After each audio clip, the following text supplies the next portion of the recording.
¿Qué tal? Bienvenidos a un nuevo programa de Crisis y Conflictos Siglo XX aquí por TLV1. Y continuamos con un área específica de la llamada Guerra Fría, que es el Medio Oriente, y estábamos hablando del Egipto de Nasser en el programa anterior. Claro. Hoy la idea es concentrarnos en la llamada Crisis de Suez, que dio lugar a también la llamada Guerra del Sinaí de 1956. Pero acá hay que analizar los antecedentes y el contexto en que se dio esa crisis. Empecemos por señalar o recordar algunos datos fundamentales que son inherentes al Canal de Suez propiamente dicho. Es sabido que históricamente el Canal de Suez fue desarrollado por este ingeniero francés Fernando de Lesseps e inaugurado en 1869, con capitales franceses fundamentalmente, técnicos y mano de obra egipcia, que en ese momento Francia pactó con el, ¿cuál era el título de emperador turco de la época? El ¿no? sultán. El sultán. Sí. Pero Egipto era una gobernación del Imperio Otomano. Exactamente. Por lo cual tuvo un apoyo, parece, muy activo del gobernador turco de Egipto, que dentro del Imperio Romano parece que el Imperio Otomano, tenían una relativa autonomía, siguiendo el principio de los jeques tribales y de la respeto mantener la armonía por los reinos. Claro, el imperio era un imperio, ahí está. Respetaba las partes, porque era un imperio, no era un imperialismo, claro, era un imperio. El imperio era débil o lo que quieras el imperio turco, pero era un imperio, o sea, respetaba las voluntades y los intereses de las partes, y el que armonizaban en un conjunto. Esa es la diferencia que yo pongo entre imperio e imperialismo. El imperio armoniza las partes en sus intereses y en sus necesidades y en sus particularidades, y el imperialismo somete a las partes a un proyecto premeditado, a un proyecto que se implanta sobre la realidad. No respeta la realidad, sino que le impone un proyecto premeditado. Esa es la diferencia entre el imperialismo y el imperio, a mi modesto entender, ¿no? Claro. Ahora, ¿qué ocurre? El canal se financió y se desarrolló a través de una empresa constructora que presidía nominalmente Lesseps, con la mayoría de capitales franceses, pero que tenía el 44% de las acciones pertenecía al gobierno egipcio, de la gobernación de Egipto, con lo cual la empresa formalmente era una empresa mixta internacional, ¿no? Donde también en una proporción menor intervenía Gran Bretaña. Yo hice una mención en el programa pasado y eso influyó bastante, que es los británicos, fieles a sus habilidades tradicionales, fueron ocupando más espacio dentro de la decisión de la empresa, porque fueron, como las acciones se cotizaban en bolsa, fueron compradas y algunas, una parte de la capital de egipcio fue canjeado contra deuda externa que Inglaterra le había dado a Egipto y luego lo canjeó por acciones de la empresa. Maniobra. De tal manera que la empresa estaba ya en el siglo XX en manos de control británico. Usos y costumbres que no han cambiado, continúan, no son electrónicas, pero es lo mismo. Son un clásico en esa materia. El canal había sido inaugurado en 1869, se le dio mucha relevancia y bueno, la importancia geopolítica de conexión entre el Mediterráneo y el Índico, es decir, exactamente el Mediterráneo entrando por el Canal de Suez al Golfo de Suez y del Golfo de Suez al Mar Rojo, Mar de Adén y el estar en el Índico, ¿no? Era la ruta que es aún hoy la ruta más próxima a la India, que evitaba el Cabo de Buena Esperanza. Eso implicó que la geopolítica británica tuviese siempre a Egipto como punto de relación, porque era clave en su vinculación con la India, que era el principal nexo que se tenía con exacto, porque cruzando, evidentemente, atravesar el Mar Rojo no es una pavada, dar toda esa vuelta, y el estrecho de Bab el-Mandeb te conecta directamente con los mares cálidos del sur. Con el advenimiento del petróleo se hace aún más importante esa ruta. Claro. Es más, el petróleo ya en el siglo XX era la ruta de abastecimiento del 75 o más por ciento del petróleo que afluía a Europa, por lo cual el que controlaba esa ruta del petróleo controlaba Europa. Esa fue una de las razones que aceleró la idea de invasión alemana a la Unión Soviética. ¿Y por qué la dirección y la orientación hacia el frente sur del Cáucaso? Obviamente. Porque el petróleo rumano no daba. Así que bueno, las implicancias geopolíticas del Canal de Suez están fuera de discusión y súper analizadas. Ahora, ¿qué pasó con respecto a Nasser? El tema viene lo siguiente. La concesión del Canal de Suez, cuando fue inaugurado, había sido dada a Lesseps como representante de la empresa por 99 años, ¿no? Pero con el cambio de mano de la compañía se fueron dando también conflictos por la participación egipcia. En el año 1936, Gran Bretaña, para asegurarse el control del canal a través del rey Farouk, firma un convenio por el cual compromete la independencia y la devolución, la entrega del canal en 20 años. Así que la concesión dada por Gran Bretaña a Egipto vencía en el año 1956. Por eso, en realidad, el problema se produce porque, como hemos hablado en el programa anterior, la reacción egipcia contra la dominación británica, que tenía una base en Ismailía, en la boca del Canal de Suez, hacía que se generase una situación de fricción. Hubo incidentes que fueron reprimidos en forma sangrienta por los militares británicos en el año 51, y eso precipitó la caída del rey Farouk, que hemos hablado al respecto, con respecto a que el rey Farouk, un rey desacreditado, sin autoridad propia, un gobierno títere de Gran Bretaña, y consecuentemente el advenimiento del gobierno Nasser al poder.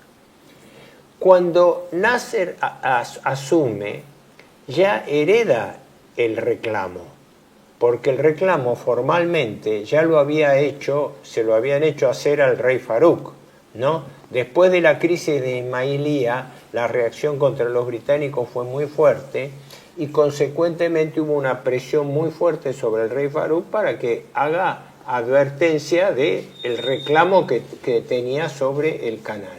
No. Nasser lo plantea formalmente en el año 54. Y eso estaba ligado a lo siguiente, que el que controlase el canal tenía los dividendos que le daba el peaje, el manejo económico y financiero del canal. Y Nasser estaba entonces empeñado en todo un programa de obras públicas cuya, digamos, no digo frutilla del postre, pero cuya obra máxima era la represa de Asuán, en el medio Nilo, ¿no? Y allí Nasser es donde hace el planteo de financiamiento de la represa y pide financiamiento a Occidente. En principio había un compromiso de que Estados Unidos le facilitase la financiación a través de los organismos multilaterales de crédito, fundamentalmente el Banco Mundial, ¿no?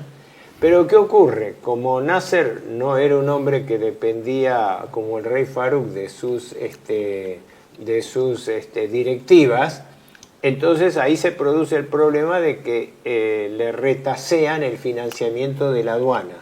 Entonces él ahí es donde acelera el reclamo sobre el canal de Suez, diciendo que él necesitaba los fondos del canal de Suez para poder financiar la represa de Asuán.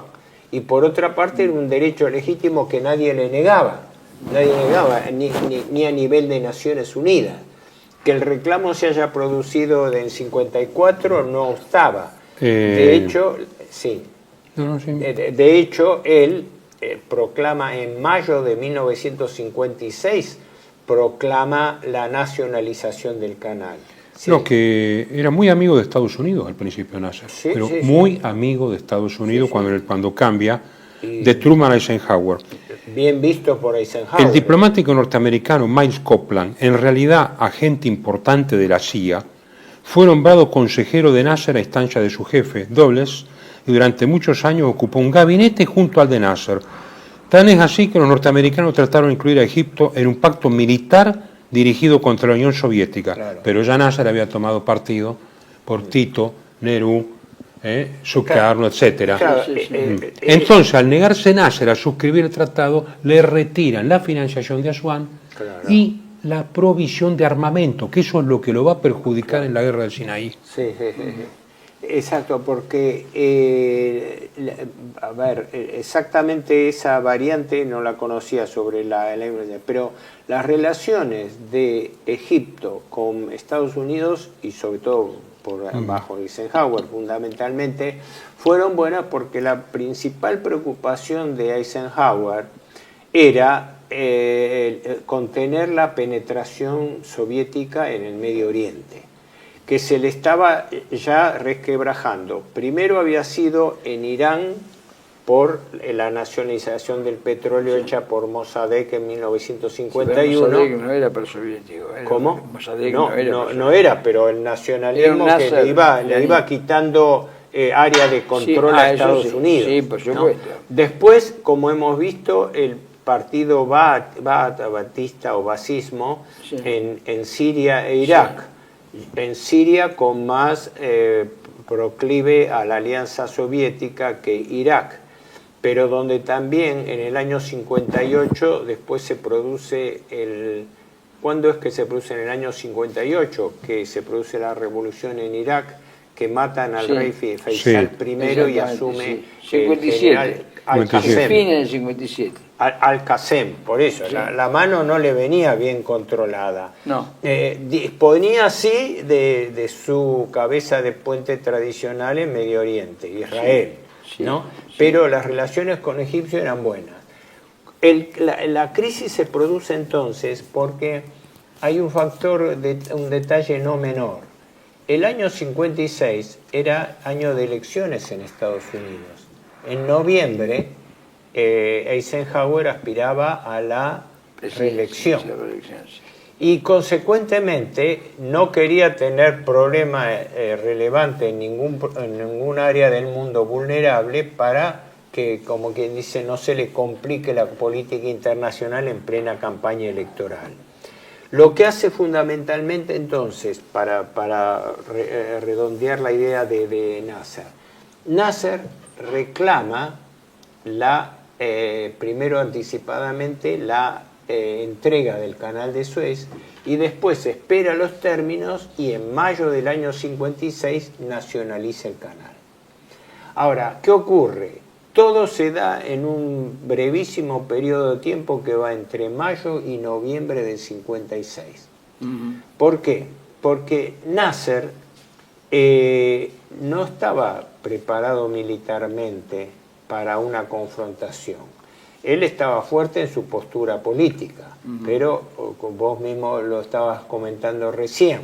El nivel de armamento y de organización egipcia todavía no estaba en condiciones de afrontar una guerra. Él lo que hizo fue un movimiento de efecto político, la nacionalización del canal, lo cual le subió las acciones y subió fundamentalmente su liderazgo en el Medio Oriente, ¿no? Eso ocurre en mayo del 56. En mayo, dice Eisenhower, dice, sus ideas, Nasser, y a no tardar sus actividades rebasaron las fronteras egipcias. Francia le acusaba de promover disturbio entre los árabes, sobre todo en Argelia, y los ingleses de sembrar el descontento en Chipre. De ello se infería bien a las claras que las cantidades de armas, tanto de suministradas a Egipto, no eran ya suficientes para sus necesidades. A comienzos del 56, con una población que no llegaba a 2 millones de habitantes, los israelíes mantenían activo un ejército de 50.000 hombres más 200.000 reservistas, más la preparación y el armamento. Entonces dice, en febrero Nasser intentó obtener armas de nosotros, de Estados Unidos, por valor de 27 millones de dólares. Para convencernos que no tenía dificultades económicas, manifestó a nuestro ministro de Asuntos Exteriores que efectuaría el pago al contado, amenazando veladamente con entablar negociaciones con los rusos. En resumidas cuentas, jugó a la extorsión. Se mantuvo a la expectativa Nasser, pero en septiembre los israelíes crearon tantas dificultades que Nasser hizo gestiones cerca de los países comunistas en solicitud de armamento. Más claro, el mismo Eisenhower lo está diciendo. Sí, efectivamente, Nasser recibió armas rusas y checoslovacas, ¿no? Pero llevaba un retraso en el rearme y en la modernización de las Fuerzas Armadas. Y en la preparación de sus efectivos. De sus tropas donde estaba. Y lo que señalás es importante sobre Francia, porque Francia le imputaba a Nasser estar alentando la revolución en Argelia, lo cual era cierto, porque era parte de todo el movimiento independentista árabe. Y además Francia era en esa época era el principal proveedor de armamento a Israel, ¿no? Y lo hacía fundamentalmente a través del grupo judío francés Dassault. Claro. Dassault, le mandó los Super Mister, un avión de última generación. Claro, entonces los rusos le mandan el bombardero Ilyushin 28. Claro. O sea, claro. Pero con esta diferencia temporal importante. La diferencia temporal de que el rearme egipcio no iba a la par del avance político de Nasser, ¿me explico? Es decir, Nasser fue muy audaz en sus movidas políticas. Y las tripulaciones egipcias todavía estaban entrenándose en la Unión Soviética cuando atacan los israelíes, los ingleses y franceses, todos juntos. Claro. Es en la guerra relámpago en ese momento. Ese era el contexto en que se da lo que podemos llamar la conspiración franco-británico-israelí, que lleva a la guerra, el Tratado Secreto de Sèvres. Los árabes lo llaman la guerra de la Triple Alianza. Claro. Los árabes, claro. No, pero es claro. Los historiadores, Segunda Guerra Árabe-Israelí, y la guerra de Sinaí, lo dicen todos los historiadores militares. Pero ellos la guerra de la Triple Alianza. Claro. Algunas fuentes árabes. Volviendo a Eisenhower, un tema importante. No nos olvidemos que la cosa venía movida en Europa desde la sublevación de Berlín de 1953, donde a raíz de una guerra, por disconformidad y por el ajuste que imponían los rusos para sujetar la economía de Alemania Oriental a sus intereses, se produce una represión importante. Pero en el año 56 se producen, junto con la crisis de Suez, dos hechos importantes. Primero, las protestas de Poznań en Polonia, que se dieron en junio. Nasser nacionaliza en mayo. En junio estallan disturbios, protestas que son motivo de una represión rusa y que generaron un efecto revulsivo en la población. Tanto es así que se habla después que en octubre, cuando ya se desencadenaba la crisis de Suez, se produce el llamado Octubre Polaco, el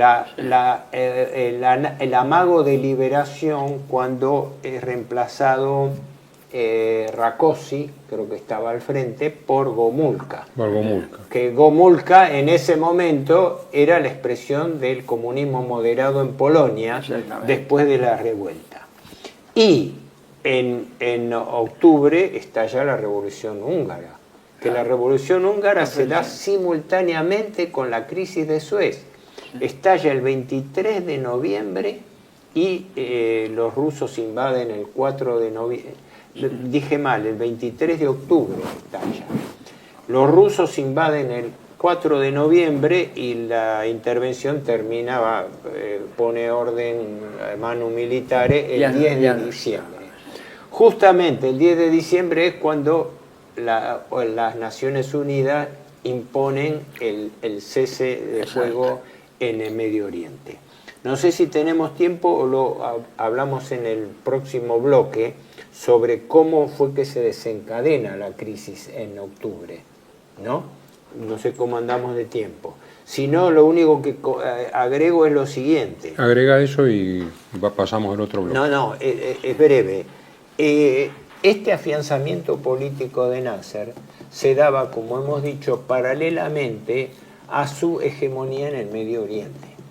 Y entonces desde ese momento es que Nasser se transforma en la figura central, en el árbitro, por así decirlo, del Medio Oriente. No por nada, como comentaba, Gaddafi, por nada, como comentaba Iden, lo identificaba a Nasser como el Mussolini del Levante, ¿no? Es claro, porque Mussolini, así como había sido el árbitro respetado de la política europea en la década de 30, porque era el árbitro ideal de composición de parte, ese rol lo tomaba Nasser. Y como hemos visto, los Estados Unidos lo veían bien porque no era un líder comprometido con el comunismo, y si la crisis avanzaba, lo podía echar en manos de los rusos, que ya le estaban proveyendo no solamente material de guerra, sino que después asumen el financiamiento de la represa de Asuán, cuando los aliados le bloquean el préstamo.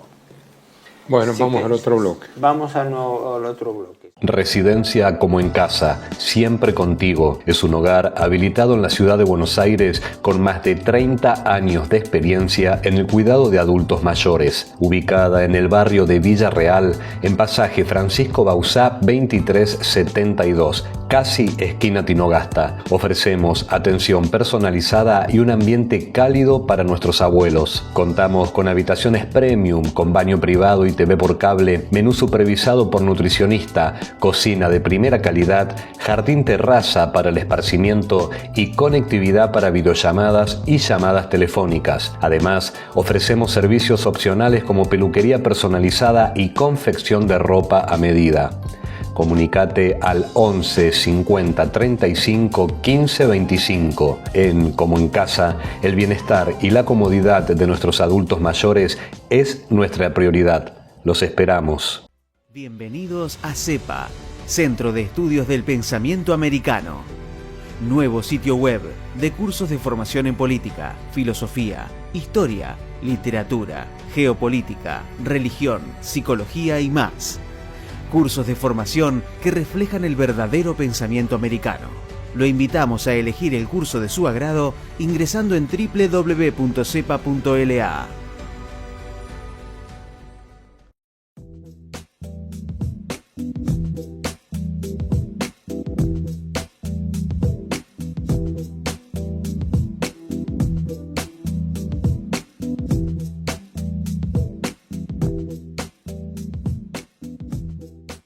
Decir siempre la verdad primero tiene un precio. Dependemos de tu ayuda. TLB1, toda la verdad primero.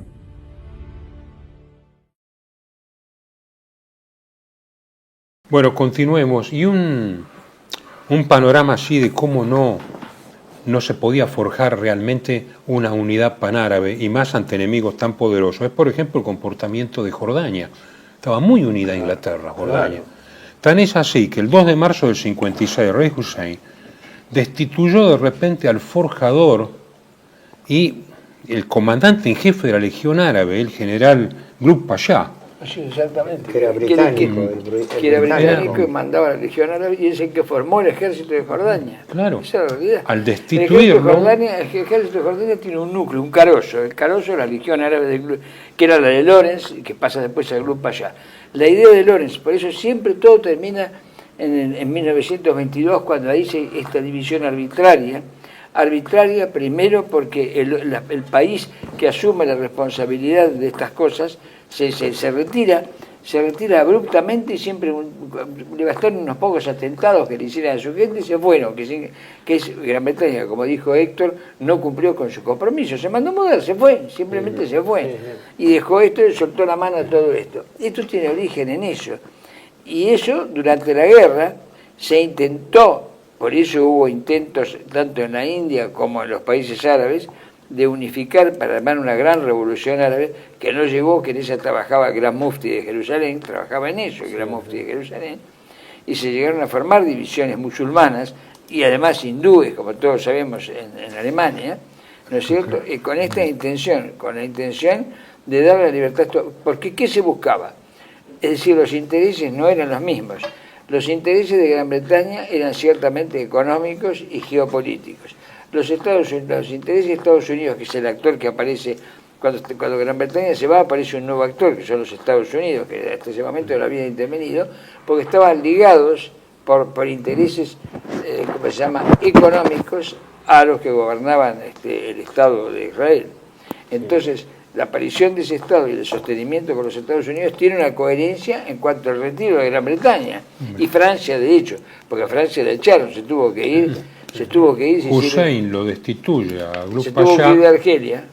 Y Hussein lo destituye a Gluck Pasha. Porque en la legión árabe había mucha gente que estaba a favor del movimiento de oficiales libres en su momento de Nasser, y que querían una unión. ¿Por qué había este interés en el movimiento de oficiales libres? ¿Por qué? ¿De dónde venía esa idea? De Lawrence de Arabia. Claro, y es la idea de Lawrence de Arabia. Lawrence de Arabia se tomó en serio la independencia de los países árabes del Imperio Otomano. Se lo tomó en serio. Entonces dijo, hay que aplicar esto. La Legión Árabe fue heredera de eso con Gluck Pasha, que fue hombre de Lawrence, y intenta imponer esta idea. Tiene aliados primero en Jordania. ¿Por qué Jordania? Porque Jordania estuvo Lawrence, y porque Jordania fue el lugar físico de la Legión Árabe. Además, en la guerra árabe-israelí, la Legión Jordana fue clave. Era la mejor de todo el mundo árabe. Cisjordania y Jerusalén Este. Era la mejor, como dice Horacio, la mejor. ¿Pero por qué? Porque había sido formada en eso y era el núcleo del nacimiento del ejército jordano. Esa era la realidad, estaba en Jordania. Y, por supuesto, apoyaba a los oficiales, sí, claro, por supuesto que apoyaba a todos esos movimientos, porque no hacía más que cumplir con la idea para la cual había sido creada para defender, lo dicen los estatutos de formación de la Legión Árabe, para defender los intereses de la nación árabe, dice la nación, porque eran varios países, pero la misma nación. Entonces, esto forma como una especie de cerco. Claro, como no es musulmán, si me dejan terminar, como no es musulmán, como dijo bien Héctor, como decimos, son musulmanes, pero no hacen hincapié en eso, sino en su condición de árabes. Estamos poniendo parte de Irán acá, estamos poniendo parte. En su condición de árabes, ellos dicen no. Quedan Siria e Irán aparte, ¿no? En su condición de la nación árabe es Egipto, más Libia, más Argelia, más Marruecos, más Jordania, más Irak, pero no Siria, ni Líbano, ni Irán. Por eso vemos la división que hasta hoy existe. Bueno, hay que ver esto. Acá es donde juega mucho, y se lo ha reprochado con justicia, el rol de Anthony Eden, que entonces era primer ministro británico, de haber manejado mal la situación y enfrentado con los Estados Unidos. ¿Por qué? Porque Eden partía de una animosidad básica contra Nasser. Su objetivo era que Nasser tenía que ser defenestrado, porque tenía los reflejos de la Segunda Guerra. Claro, los reflejos antifascistas de la Segunda Guerra. De las ideas de arrastre de la Segunda Guerra, de la identificación de Nasser como un potencial Mussolini del Medio Oriente, que en parte no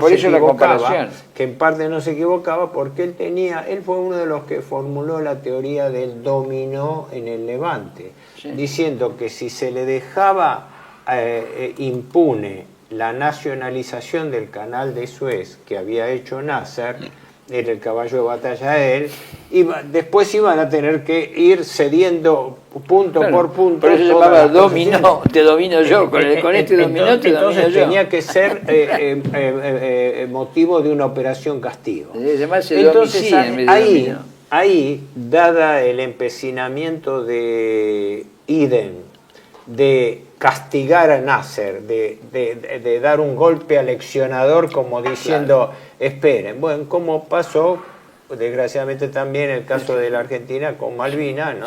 Cuando viene la mano fuerte de decir, esto va a ser un escarmiento, esto va a ser además una ofensiva para desacreditarlo y además para hacerlo caer a Nasser. Entonces, ahí es donde se produce la irrupción de Israel. Porque después de la guerra árabe-israelí, el Medio Oriente había quedado en una situación híbrida. Las Naciones Unidas no constituyeron un Estado palestino.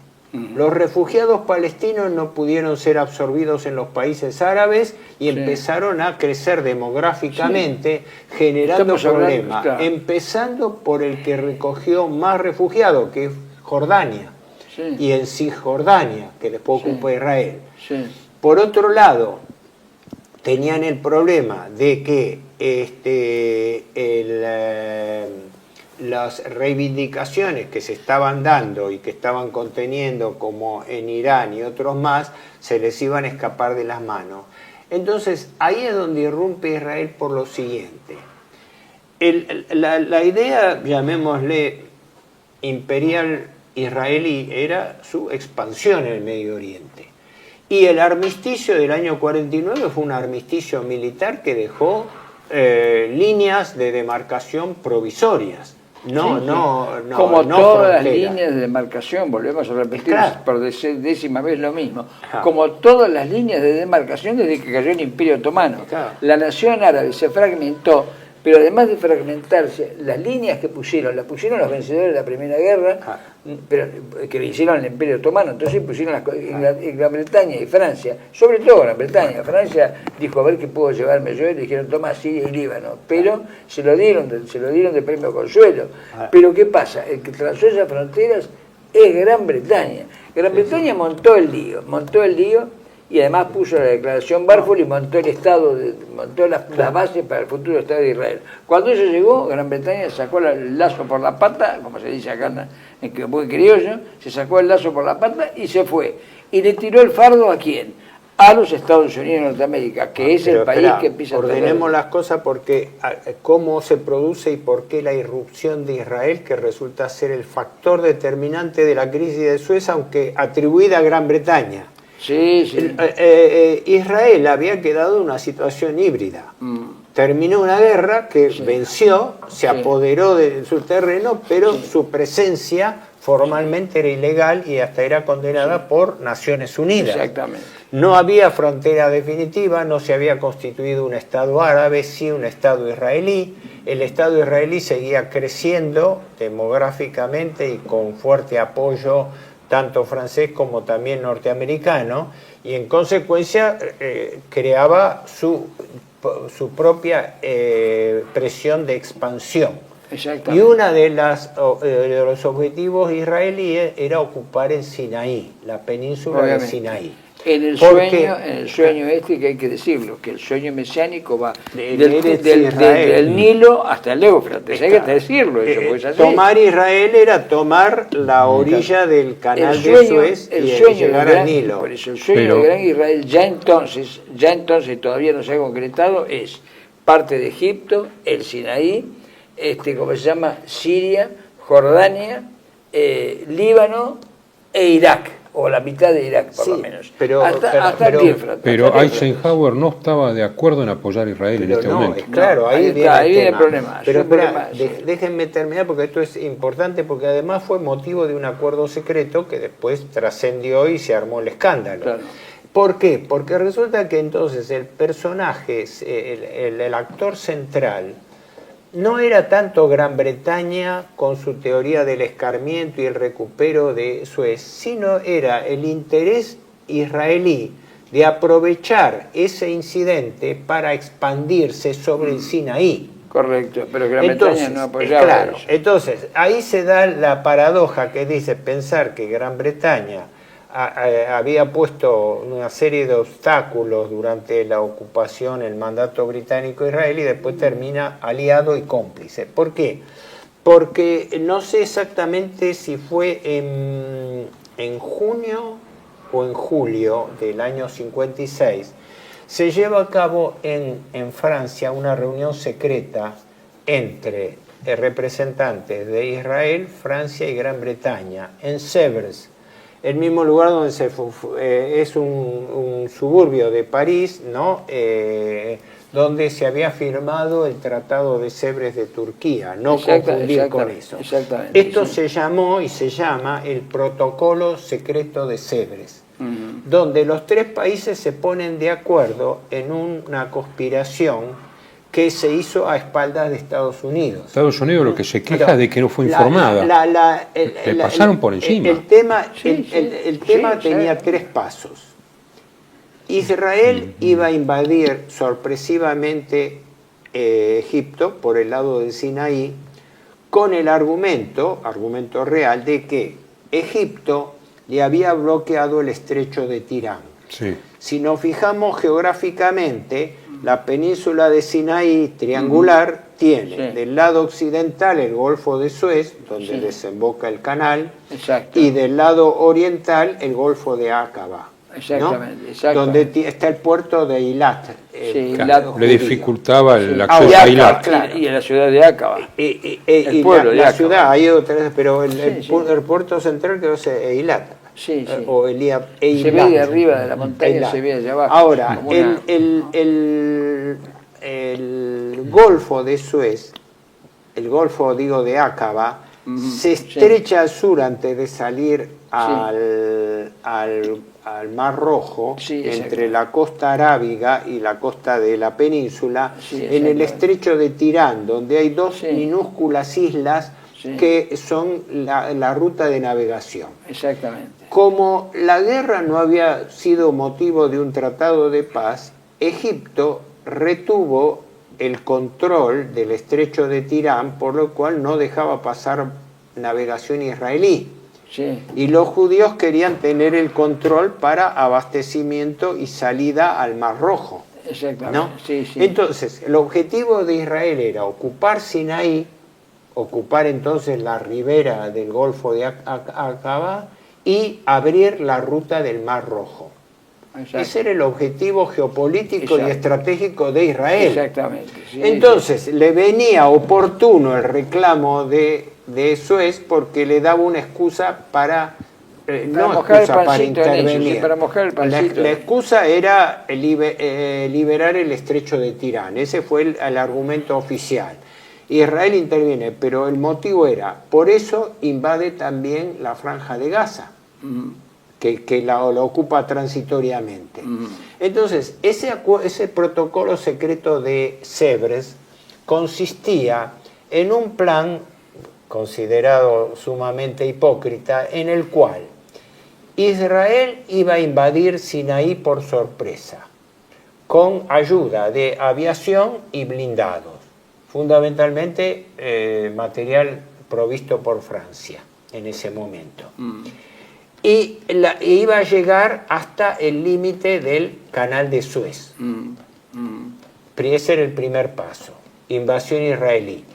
El segundo paso era que entonces Gran Bretaña y Francia iban a intervenir como pacificadores, obligando un alto el fuego y a que ambos países, Israel y Egipto, retiren su fuerza del canal de Suez, porque el canal de Suez iba a ser una línea internacionalizada de separación. Exacto. Sabiendo de antemano que Egipto iba a decir que no, porque acababa de nacionalizar el canal de Suez y le dice no, hay que internacionalizarlo. Ahí usarían la fuerza, claro. Claro. Y entonces, al rechazar Egipto, los franco-británicos, que habían preparado una flota con portaaviones... 7 portaaviones. Todo lo que tenían. Asignaron más de 90.000 hombres. Tenían más soldados que los egipcios en la zona, ¿no? Entonces, en represalia porque Egipto se había negado a retirar sus fuerzas, ellos ocupan militarmente el canal de Suez. ¿Me explico cómo era? Es decir, ellos no podían invocar que querían recuperar el canal de Suez. Generaban un incidente y mataban 2 pájaros un tiro. Israel se expandía hacia eso en el fondo es el fondo. ¿Cuál es el diseño? ¿Quién hace ese diseño geopolítico? ¿Cuál es el modo? Se lo atribuyen a Israel, claro, porque correcto, en ese caso, pero Anton Eden perdió el control de la crisis. Sí. Pero fíjate que el marco es el mismo que estamos diciendo todo el tiempo, que la marcación de ese tipo de fronteras desde la Primera Guerra Mundial es lo que son fronteras conflictivas. Vos necesitas un conflicto, movés una pieza y el conflicto está planteado. Claro. Discutís sobre el canal de Suez, movés una pieza y el canal lo nacionalizan, provocás la nacionalización, cuando viene la nacionalización provocás un conflicto internacional y internacionaliza ganar. Es un juego casi de ajedrez. Eden lo convoca a Eisenhower para que se sume a la presión. Y Eisenhower dice, ustedes me ponen ante un hecho consumado. Los franceses además le venden o le regalan los Mystère, los aviones de última generación, a Israel. Y una cosa es el canal y otra cosa es la guerra que puede tener los árabes con los israelíes. Aquí estamos comprometiendo todo junto, y ustedes lo comprometen todo junto. Estaba quebramado. La postura de Eisenhower era, primero, una postura macro. Preservar cualquier factor irritante de potencias excoloniales en el Medio Oriente, porque eso favorecía la penetración soviética o las simpatías prosoviéticas de los países árabes. Pero además, y después, que el argumento anglo-francés era que los egipcios no podían manejar el canal, que no estaban en capacidad de manejar el canal. Y los norteamericanos, dice, de acuerdo a los prácticos occidentales, los egipcios hacen pasar de a 13 barcos por vez en el canal. En una semana, 254 buques. Esta excusa no sirve. Pueden mantener el canal abierto si hacemos una negociación. No quieren que se embarrara la cancha, pues aprovechaban los rusos también. Esto es un juego realmente de ajedrez muy grande. Pero barroso, en terreno barroso, es una cosa barrosa. No hay claridad. Es un juego de tabures.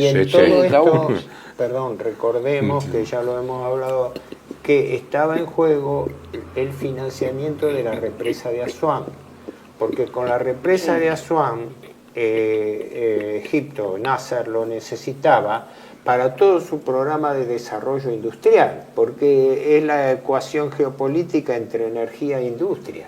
Vos no podés tener industria si no tenés energía barata. Y la represa de Asuán era la clave. La promesa. El que trabajaba era el Nilo. Y entonces le estrangulaban económicamente el financiamiento de Egipto para hacerlo caer más en brazos norteamericanos, pero en forma más suave, más pacífica. En cambio, los ingleses, al apresurarse con una intervención militar, actuaban como un revulsivo. Exactamente. ¿Me explico? Exactamente. Tanto es así que los tipos establecieron un cronograma que se cumplió. El 29 de octubre iba a ser la operación israelí. Israel iba a atacar por sorpresa a Egipto. Eso también lo ayudó bastante, porque Egipto no solamente la desproporción militar, sino el ataque por sorpresa.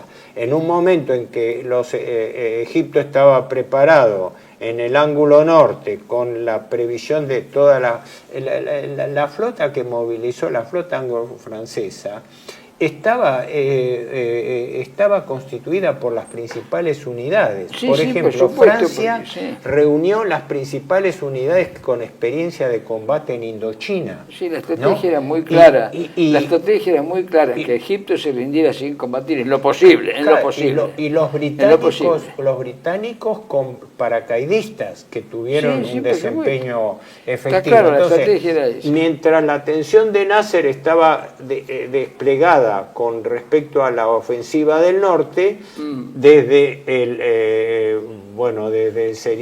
noreste, le cae imprevistamente, le cae la irrupción. que la dirige el general Dayan. Claro, Ben Gurión le dice a Dayan, pero ya antes de que los el franco-británicos intervinieran, ya tenían el plan. Sí. Y era justamente porque en Gaza están los Fedayín. O claro. sea, una de las reproches que los terroristas egipcios, entre comillas, Israel era que Egipto les financiaba y les mantenía los Fedayín, porque los Fedayín eran guerrilleros que estaban dentro del territorio ocupado por Israel. Eran guerrillas. Y sobre todo en Gaza, dice, hay que ocupar Gaza. Se repite la historia continuamente. Por supuesto, esto se repite, no ha terminado. Estos son capítulos de una historia que todavía no terminó. Claro, la franja de Gaza, que era la antigua Filistea en realidad. Sí, por supuesto. La franja de Gaza había sido ocupada por Egipto durante la primera guerra árabe-israelí. Sí, exactamente. Con lo cual se daba. Ahora, ¿qué ocurre? Los franco-británicos entonces, tal cual se establece en el pacto secreto, en el protocolo secreto de Sèvres, ¿no? Actúan de esa manera. Primero dejan que el 29 de octubre, si no me equivoco, fue el 29 de octubre, irrumpa Israel. 10 de octubre del 56 tengo ¿Cuándo? acá. 10 de octubre del 56. El más duro ataque del año contra Jordania primero. No se olviden que operaciones, pero fíjense, Gran Bretaña tiene un pacto con Jordania. Los jordanos dicen, bueno, ayúdennos. Y Gran Bretaña no va a ayudar a Jordania contra Israel, salvo la condena del Consejo de Seguridad a las acciones israelíes, que Naciones Unidas se lo pasó desde el 48 al 56 poniéndolo como país agresor, pero no pasaba nada. Pero en la crisis de Suez habrá habido alguna operación, pero no hubo ofensiva israelí contra Jordania, fue contra Egipto solo. No, dice, el 2 de octubre del 56 iniciaron en realidad un duro ataque del año contra Jordania, dice. No, la operación concretamente se desató el 29 de octubre y fue la ofensiva que bajó contra Egipto hasta Sharm dice, en Londres cundió el pánico en las alturas. La inesperada acción ofensiva de Israel, dice, amenazó el esquema general del ataque conjunto contra Egipto y produjo el efecto contrario. Gran Bretaña no podía alinearse militarmente con Jordania y contra Israel, al menos abiertamente. Hizo entrar en juego a Irak, unidos por tratados con Inglaterra por el parentesco de los dos monarcas. Por eso digo que esto es un juego, y ahí frenan a los israelíes, los israelíes atacan. Confundirnos y no confundir a los espectadores. Creo que en la crisis de Suez y la invasión, la guerra del Sinaí que desata Israel, porque Israel desata la guerra, fue solamente contra Egipto. Había habido y hubo, como siempre, operaciones. Había habido una operación previa, pero que demuestra la hipocresía de todas estas instituciones y de todos estos países. Ahora, hay una alianza que no se cumple. El control de Suez y de Sharm el Sheikh, porque cuando vos cruzás a Sharm el Sheikh, ves ahí clarísimamente que estás en un Suez al revés. Claro. ¿Entendés? Es la otra punta. Vamos redondeando y vamos a la guerra en sí. Sí, pero en el próximo bloque. Por eso. Hacemos un alto y en el tercer bloque hablamos de qué pasó con el conflicto en sí, que duró pocos días. Residencia como en casa, siempre contigo. Es un hogar habilitado en la ciudad de Buenos Aires con más de 30 años de experiencia en el cuidado de adultos mayores. Ubicada en el barrio de Villa Real, en pasaje Francisco Bauzá 2372, casi esquina Tinogasta. Ofrecemos atención personalizada y un ambiente cálido para nuestros abuelos. Contamos con habitaciones premium, con baño privado y TV por cable, menú supervisado por nutricionista, cocina de primera calidad, jardín terraza para el esparcimiento y conectividad para videollamadas y llamadas telefónicas. Además, ofrecemos servicios opcionales como peluquería personalizada y confección de ropa a medida. Comunicate al 11 50 35 15 25. En Como en Casa, el bienestar y la comodidad de nuestros adultos mayores es nuestra prioridad. Los esperamos. Bienvenidos a CEPA, Centro de Estudios del Pensamiento Americano. Nuevo sitio web de cursos de formación en política, filosofía, historia, literatura, geopolítica, religión, psicología y más. Cursos de formación que reflejan el verdadero pensamiento americano. Lo invitamos a elegir el curso de su agrado ingresando en www.cepa.la.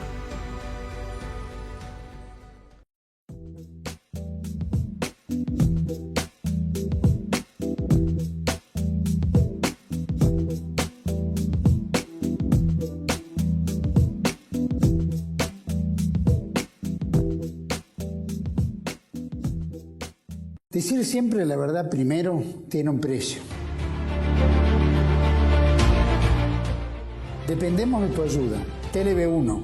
Toda la verdad primero.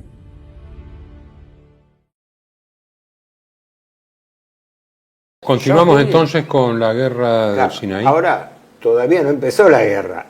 Ahora empieza. Sí, sí. El 29 de octubre Israel invade sin aviso y sin fundamento previo el Sinaí, argumentando que su intención de recuperar la salida por el estrecho de Tirán. Ahora, ¿qué ocurre? El progreso israelí fue rápido, fue fulminante y fue en 3 direcciones. La operación ahí fue muy calificada y el hombre fuerte fue Moshe Dayan, ¿no? Que desde entonces se apuntala como principal figura militar de Israel. Pero, de acuerdo al protocolo secreto de Sèvres, Francia e Inglaterra, que tenían ya apostada la flota en el arco de la desembocadura del delta del Nilo, que tenían y también desde Chipre, creo, tenían hecho en arco su flota de intervención. Por eso se habló de nueva diplomacia de las cañoneras, que era lo que Eisenhower quería evitar, un efecto diplomacia de la cañonera para evitar el vuelco hacia la Unión Soviética.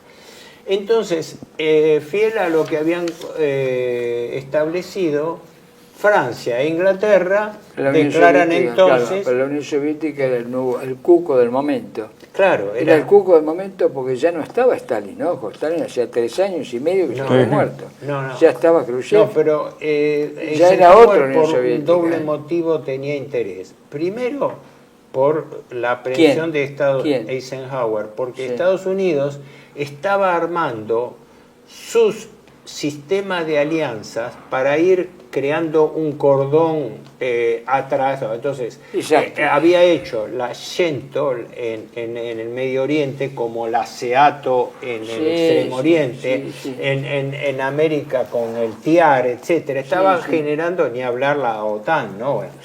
Entonces, ahora, ¿cómo fue el asunto?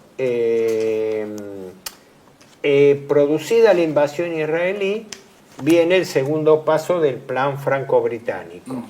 Francia y Gran Bretaña se arrogan la autoridad de exigir que las tropas combatientes retrocedan a sus líneas de origen, ¿no? Pero que no ocupen apartándose del canal de Suez.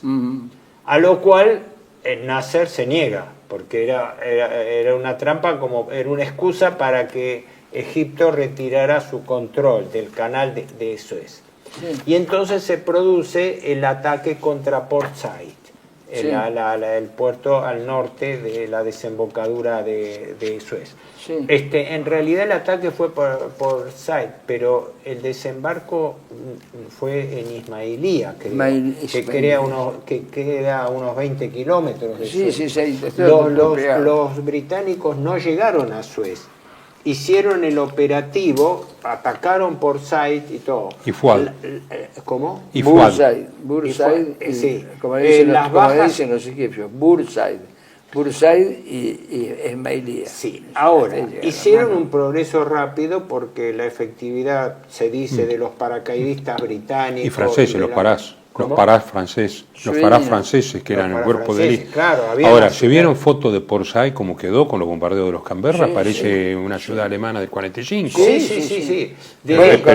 Cuando nosotros fuimos ya estaba todavía mucho mucho quedaba destruido, todavía un enorme campo después de décadas. De hecho, sí, después de décadas, las bajas década del 80, ¿no? aliadas fueron, sí, de la década del 80, mínimas la frente a las bajas egipcias.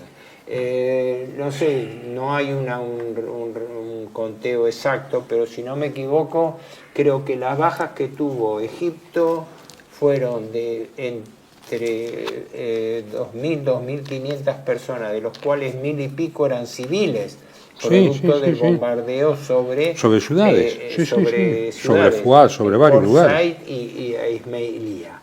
Entonces, cuando se produce el avance, cómo quedó la destrucción, puedo mostrarlo a la cámara.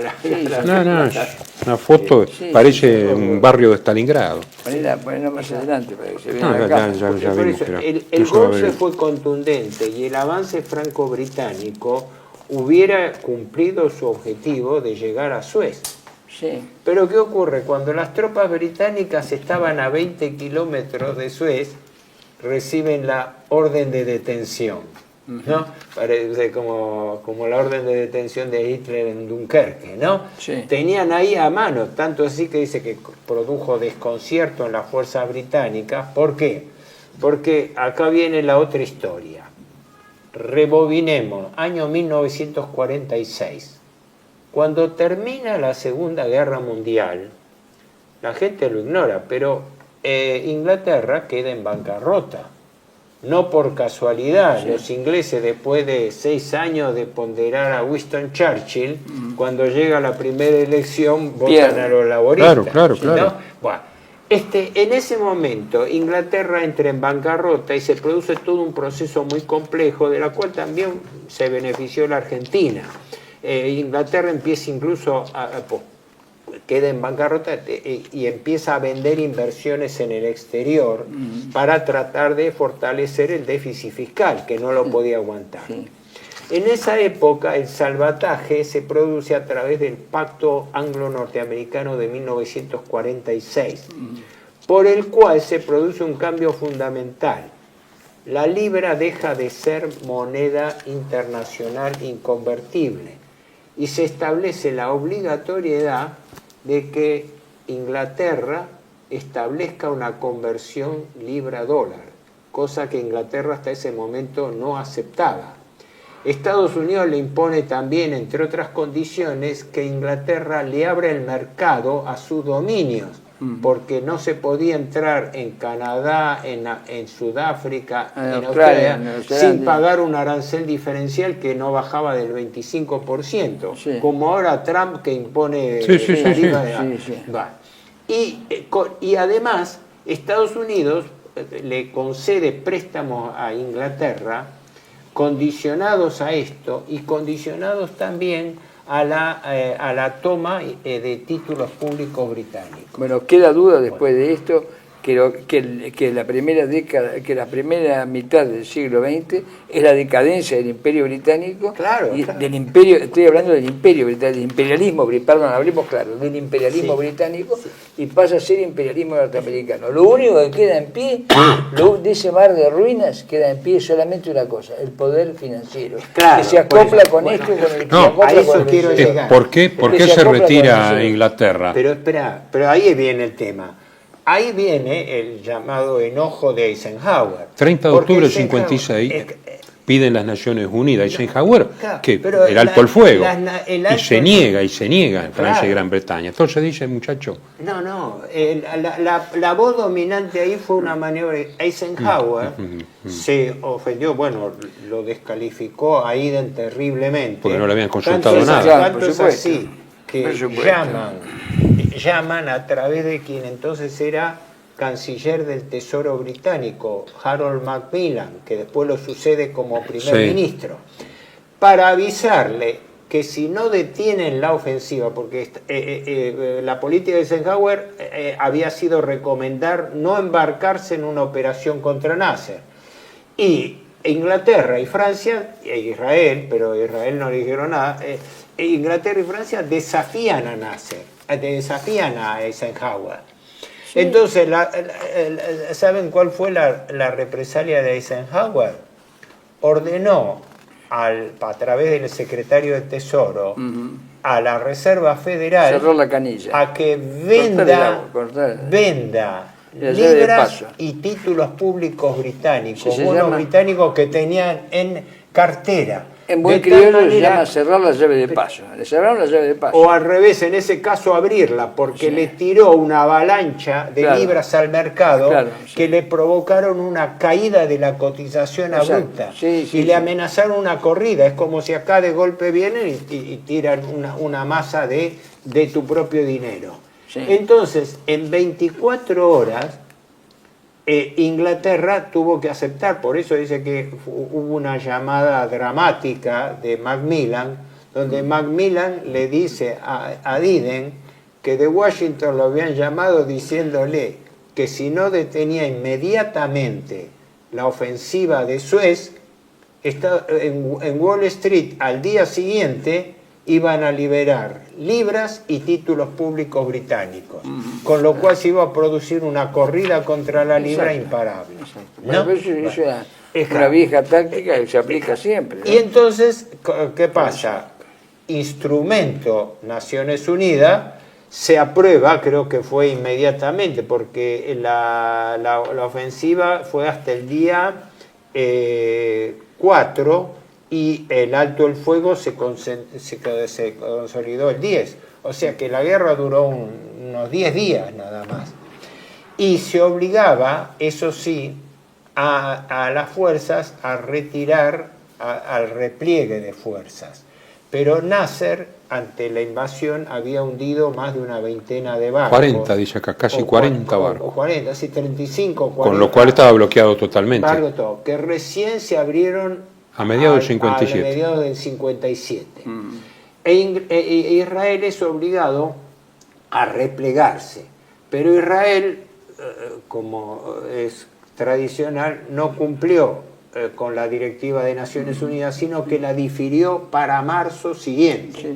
Estamos hablando noviembre, y hasta marzo retuvo Sinaí, donde en Sinaí había pozos de petróleo que fueron aprovechados por la conquista israelí. Y además se aseguraron de abrir el estrecho de Tirán para tener la salida de fáctica, es decir, como victoria de guerra ampliaron también la salida fáctica. Y la guerra, la lucha formalmente terminó en el 10 de noviembre. Así, en una hipersintética, las bajas aliadas fueron realmente de pocos centenares. No tiene ni siquiera, no vale la pena ni mencionarlo, son ridículas, son absolutamente ridículas. Los israelíes sufrieron un poco porque el primer día avanzaron mucho y el segundo día ya los egipcios estaban más preparados y todo, costó más llegar. Pero al no tener suministro de armamento, Egipto... En los años 80, a fines de los 80 y principios de los 90 se veían todavía los tanques oxidados tirados en el desierto cerca de los pozos de agua. Los egipcios tuvieron entre 2.000 y 2.500 Es poco para esa guerra, porque fue muy rápido todo. Ahora no se puede hablar, poco, pero la proporción de civiles era casi los civiles siempre ligan, era la mitad, y en ese momento fue visto en forma muy, digamos, impactante para la opinión pública. Vos mismo mostraste ahí las imágenes de un bombardeo a una ciudad. 6 ciudades, era una cosa, fue y terrible. Además tuvieron que rendir, Egipto perdió, se dice, más de 200 aviones y 125 tanques. Les atacaron los aeródromos, los ingleses y franceses, con equipos superiores, aviones superiores, de noche, salvo los famosos 28 Ilyushin que los mandó a Arabia Saudita, porque no los podía, los perdía, si los empujaban, los peñaban, los perdía. O sea, entonces, no llegó a haber batalla aérea, no llegó muy poco, sí. Y unos 30.000 soldados quedaron en una especie de internación, como si se tratase de prisioneros, aunque no quedaron como prisioneros, pero como un stand-by, como para que no se produjera. Entonces, el balance de la llamada crisis de Suez o guerra del Sinaí fue, primero y principal, que Nasser tuvo una derrota militar, pero tuvo una victoria política, porque eso le levantó sus acciones y su imagen ante el mundo árabe, porque fue el gran ganador en el sentido relativo. En el sentido relativo, importante, relativo, no además definitivo, mantuvo el control del canal de Suez. Sí, sí, por eso temporariamente ganó, temporariamente, relativo. Está muy bien acá lo que dice el doctor Kursen de las famosas guerras de posguerra y todo eso. Dice, Inglaterra vio cortado su importante oleoducto que desde Irak atravesaba Siria, por los Fedayeen destruyeron las instalaciones de bombeo. Las economías francesa y británica sufrieron graves deterioros, cosa que los transpetroleros norteamericanos tuvieron grandes beneficios vendiendo el petróleo en Europa. No es lo que pasó con el Gazprom, con el gasoducto ruso. Porque ¿qué te estoy diciendo? El imperio árabí, Inglaterra se retira del imperio mundial y le cede el lugar a los Estados Unidos y al sueño mesiánico. Escisión de la OTAN, y al sueño mesiánico Chauiden y Nasser, ¿no? El movimiento de liberación argelino llegó a ser más activo que nunca. La Unión Soviética se convirtió en verdadera amiga, que fue que Khrushchev dijo, voy a bombardear París y Londres. No tenían todavía misiles capaces de alcanzar de la Unión Soviética, pero dijeron, no se meten en Hungría. Y el 4 de noviembre termina la represión y la entrada en Hungría. Lo que yo comentaba. Yalta absoluto. ¿Por qué? Vuelvo a insistir, en la Unión Soviética ya no estaba Stalin. Y era la Unión Soviética que negociaba activamente con Occidente los activos de Nueva York y de Londres. Pero la financiación de la Unión Soviética. A Estados Unidos. La revolución húngara estalla el 23 de octubre. La invasión israelí fue el 29. El 4 de noviembre, cuando ya le daban el ultimátum de la guerra de Sinaí, el 4 de noviembre los rusos intervienen militarmente en Hungría. Sí. Y Estados Unidos se queda callado la boca. Todavía está los húngaros, ¿no? Y Renag y todo, llamando a las potencias occidentales. El día 10 de noviembre, el mismo día, si no me equivoco, que se implementa el alto el fuego en Sinaí, los rusos terminan de liquidar la revolución. Que estamos ante una nueva farsa de la Guerra Fría, una nueva bufonada de la Guerra Fría. Una nueva bufonada de la Guerra Fría, el canal de Suez y lo de Hungría. Una nueva bufonada de la Guerra Fría. Eso es. Pero, y el cambio. Inglaterra se fue y quedó Estados Unidos. Pero no Nasser tenía una maniobra limitada, pero hizo una cosa ajena a los grandes poderes. Exactamente, sí. Pero la realidad, ¿quién ganó? El balance prácticamente. El balance existe. Toda la posguerra está marcada por el entente soviético norteamericano de Yalta Poznan. ¿Y qué estoy diciendo? Con lo cual, precisamente, la clave era, hay áreas de influencia donde vos no te metés. Entonces, Rusia, o la Unión Soviética, no tenía elementos para intervenir, salvo elementos diplomáticos. Después intervino porque financió la represa de Asuán. Perdón, porque ya no estaba Stalin, vuelvo a insistir. Sí, entonces, esa Unión Soviética, era una Unión Soviética que, muerto Stalin, volvió nuevamente a Londres, a Nueva York, a pedir los créditos. Estaba entrelazada económicamente. Pero no era subordinada a Londres. No, subordinada no dije subordinada, dije entrelazada. Tenía intereses económicos. No, pero además se estaban dando condiciones ya por los misiles superiores y todo de toma y daca. Pero por una cuestión de tiempo, no dispersemos las conclusiones. ¿Cuáles son las conclusiones? Las conclusiones fueron, primero y principal, que Nasser tuvo una derrota militar, pero una victoria política, que le dio más ascendente y todo, y entonces ahí viene todo otro capítulo, que después se iban a encargar los israelíes 10 años después, con la guerra de los 6 días, de tratar de liquidarlo.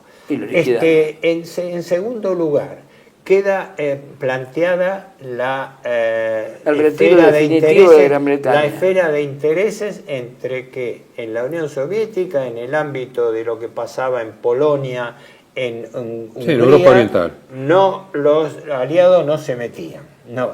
Y después queda sembrada, pese a la famosa relación especial, queda planteada la fractura de intereses entre Estados Unidos y Gran Bretaña por la hegemonía de una serie de decisiones económico-financieras, que se dice que la gran venganza de la City de Londres fue que años después le constituye el mercado de eurodólares, que es otra historia, pero que allí tuvo un traspié, porque el traspié fue o se retiran o les provocamos una corrida cambiaria. Más claro agua, ¿no es cierto? Lo mismo que dije yo, que en forma contundente. Se terminó Gran Bretaña y entró Estados Unidos en lugar de Gran Bretaña. Se terminó Gran Bretaña. Bueno, fue una forma de forzar la descolonización que Gran Bretaña resistía. Que la descolonización, el plan de descolonización, ya lo hemos comentado en otros programas, el plan de descolonización es para quitarle a Francia, a Portugal y a España los territorios de ultramar. Fundamentalmente Francia y Gran Bretaña. Sí, pero Gran Bretaña se arregla más o menos con el Commonwealth, pero es para sacarle las colonias. ¿Con qué objeto los territorios de ultramar? ¿Con qué objeto? Que esos territorios que estaban bajo control directo de Francia, de Portugal o de España, pasaron a manos de la finanza internacional y de las multinacionales. ¿Qué es lo que vivimos hoy desde entonces? Así pasó en África. El colonialismo tradicional da lugar al neocolonialismo moderno. Exactamente. Entre comillas, abstracto, sí. Exactamente, abstracto, exactamente. Bueno, pero eso justamente en próximos programas vamos a hablar de la descolonización, mito y realidad. Exactamente. Bueno, será hasta la próxima.